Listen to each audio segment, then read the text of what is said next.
Okay, so this is another video that's going to be a spectacular flop, but I want to talk about a film that's dear to me, despite its flaws, instead of doing what everyone else does and saying how awful a saga has become, that it should have stopped at this or that film. No, here we're going to talk about life, about birth. We're not going to kick a dead horse. Today, we talk about Disney Dinosaur, directed by Ralph Zondag and Eric Layton. And to get the obvious out of the way, yes, the film is very much of its time.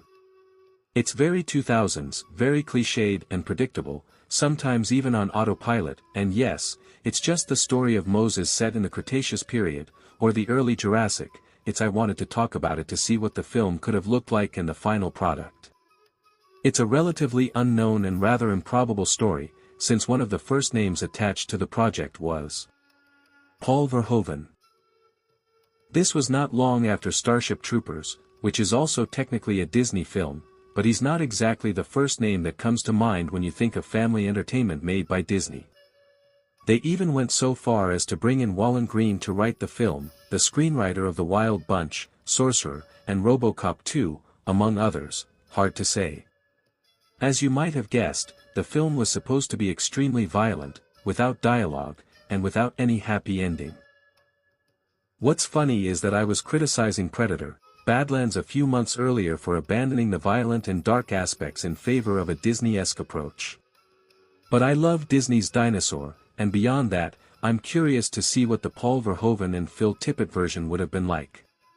So I find myself liking a film that has the same approach to its universe as another that I like a lot. Faced with such a contradiction, I wanted to understand what was wrong with my reasoning. But it's a childhood film for me, a nostalgic treat, a Proustian Madeline. I understand the criticisms, but I find certain qualities in the film undeniable, and even now that I'm older, I still greatly appreciate it, but we'll come back to that. Verhoeven and Tippett's film should have been in stop motion. It should also have followed a Styracosaurus instead of an iguanodon. It's a detail, but I appreciate this ceratopsian, and it's quite funny to see that the Styracosaurus made it to the final cut considering that it's not a very popular dinosaur, even less so at the time. But anyway, once Green had the script in the can, it was presented to Jeffrey Katzenberg, who obviously put a stop to it because of an excessively large budget. So, now we can explain why the film is so heavily criticized, beyond its simplistic and commercial aspects. We ended up with a film about the exodus of large lizards and small lemurs, whereas we were aiming for something closer to Quest for Fire or The Bear, almost a documentary. But I confess I prefer the film to fully embrace its fictional and epic nature. The BBC handles documentaries. We can also mention the special effects revolution that was Jurassic Park. The fact that this film was to be done in stop motion, while another prehistoric adventure film was heralding a complete paradigm shift and a new way of approaching visual effects, dampened the enthusiasm of the producers, who would certainly have seen it as a production 10 years behind the times and out of touch with audience interest. But mind you, I love stop motion. I'm a Ray Harryhausen fan. Despite this, the religious parallels were cut from the film. I read here and there that Alida, Crone and Zini were originally named Noah, Cain and Adam. The film will abandon all these elements and become more of an epic fresco with some heavy-handed comedy passages, but frankly, most people after viewing will only remember the intro, which is somewhat in line with what the film was originally supposed to be.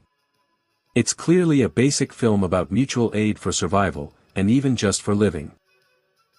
And unlike Predator, Badlands, it doesn't distort a pre-existing saga, but I understand the criticisms. What I understand less is how one can deny the film any merit, even though it has many. The intro, the direction, the music, some truly scary moments, or the scene at the end of the cave where Alida utters the film's defining line, were not meant to survive. And I admit that, as a dinosaur fan, I appreciate seeing them survive in the end. It's not just nostalgia and childhood memories that make this film not entirely bad. Depending on your level of cinephilia and personal taste, you might find some real merit in it. Honestly, I see it more as a product of its time, following a trend, than a soulless piece of garbage. That said, I'm a big fan of 2000s productions, whether live action or animated. Remaining as objective as possible, Dinosaur is still a mediocre, average film, but with genuine qualities that will earn it points and raise its rating if you have similar expectations to mine. It's an enjoyable film about survival, community, and following the wrong leader with a utilitarian/Darwinian morality with some really neat choices of staging and directing. The spectacle and the spine-tingling sensations before the forced moral lesson. There you go, that's my Valentine's Day gift, my message of love and peace a little ahead.